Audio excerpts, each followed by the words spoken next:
To create a folder and adjust its settings, click on this menu on the left side. Here you can see your existing folders. The other folder is a default folder created by Dijibiz for you. You cannot delete this folder. You can manage all folders except for this one. You can create a new folder by clicking the Create Folder button. After clicking on the folder you created and entering it, you can upload new images using the Add File buttons.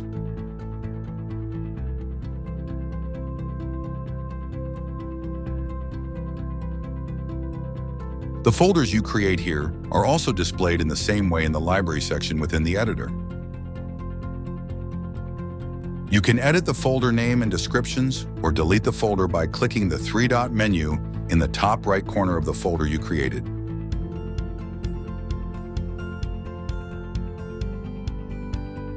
To delete a folder, it must be empty. You can see a warning here that the folder must be empty.